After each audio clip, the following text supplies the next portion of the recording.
The officer leans in and says he smells weed. Your next words could wreck the whole stop. Have you ever frozen in that moment? Yes or no? That line hits hard. Your stomach drops fast. You feel like you have to fix everything right now.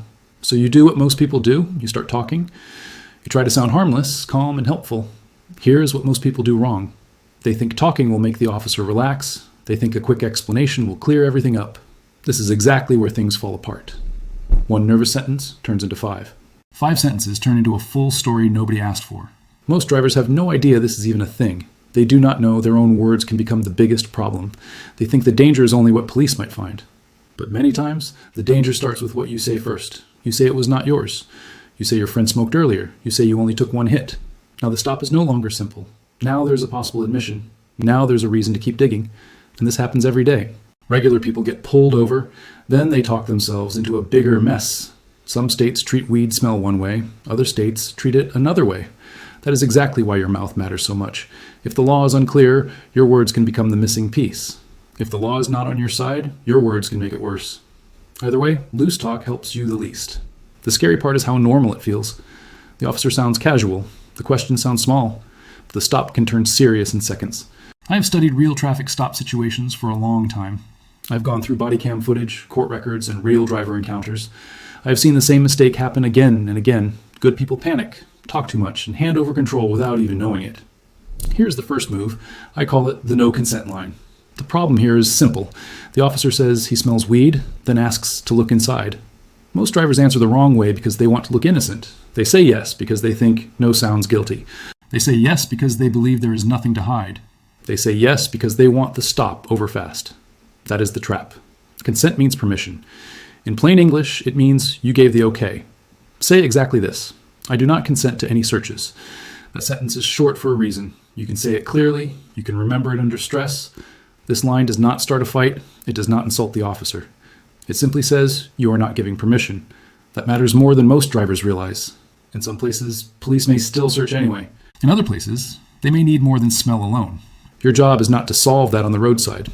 Your job is to stop helping them build the case. This line does exactly that. It also stops the worst mistake. The worst mistake is saying yes out of fear. Once you give consent, you make the stop easier for them. And here is what many people miss. If an officer already believes he has legal grounds, he may search anyway, but your refusal can still matter later. Why? Because now the record is clear. You did not volunteer the search. You did not make it easy by opening the door yourself. That can matter if a lawyer reviews the stop later. It can matter if a court reviews what happened. It can matter if the officer claims you agreed. So do not open bags. Do not reach into the glove box too fast. Do not start moving things around to prove a point. Keep your hands visible. Keep your voice level. Keep your answer the same. If the officer asks again, repeat the same line. Do not decorate it. Do not explain it. You do not need a speech. You do not need to sound smart. You only need to be clear. And if the officer says, why not if you have nothing to hide, do not bite on that. That question is built to pull more words out of you. You are not required to defend your choice. You already gave your answer. Repeat it and stop there. Many drivers think refusal makes them look bad. That fear is normal. But trying to look innocent gets people in trouble every day. Looking calm is better than looking helpful. Looking steady is better than looking scared. Looking clear is better than looking chatty. This one sentence gives you a wall. It is not magic, but it stops you from opening the gate yourself. Let the law be their job. Protecting your words is your job. Calm beats helpful every time. Now this next one is where most people completely fall apart. I call it the silent mouth rule. Once the officer says he smells weed, the questions usually start fast. He may ask when you last smoked. He may ask whose weed it is. He may ask if anyone in the car smoked earlier. And this is where people try to sound harmless. They laugh. They shrug. They say it was yesterday. They say it was their cousin. They say there is only a little bit. That feels small in the moment. But small details can become big problems later. A nervous answer can sound like an admission. Say exactly this. I choose to remain silent. That line is powerful because it is clean. You are not arguing. You're not lying. You're choosing not to help build the story. And yes, silence feels awkward. Most people hate silence. They rush to fill it because quiet feels guilty. But quiet is not guilt. Quiet is control. Quiet keeps your words from becoming evidence against you. This matters even more because weed laws are different across the country. In some places, smell alone may not be enough, but your own words can become the missing piece police were missing. Maybe you say you smoked earlier.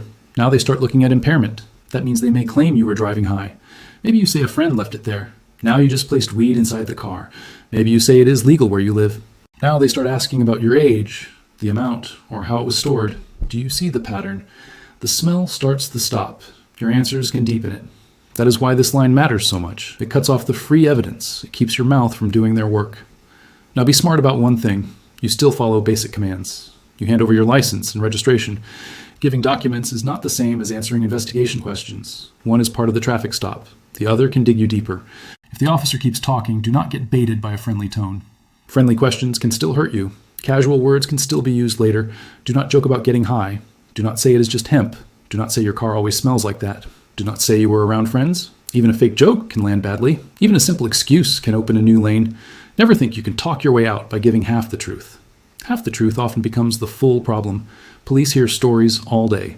Silence can feel strange at first, but it gets easier once you trust it. Your mouth does not have to save you.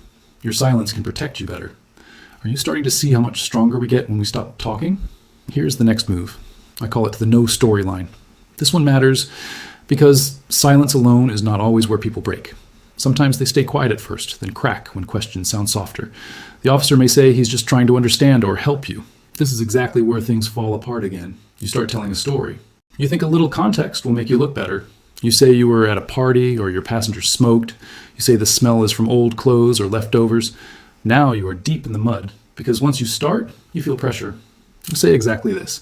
I do not want to answer questions without a lawyer. A lawyer is the trained person who protects your rights. This is educational, not legal advice. Talk to a licensed attorney. Once you use that line, do not keep chatting. Don't lie. One clean sentence does more for you than 10 messy ones. Now here's the move that keeps your body safe. The calm compliance line. Say exactly this. I will step out if you order me, but I do not consent. Following an order is not the same as agreeing. Move slowly. Keep your hands visible. Do not slam the door. The roadside is where you stay safe. Later is where facts are challenged. Last move. The exit question. Am I being detained or am I free to leave? If free, leave. If detained, go right back to silence. Stay calm, stay quiet, stay in control.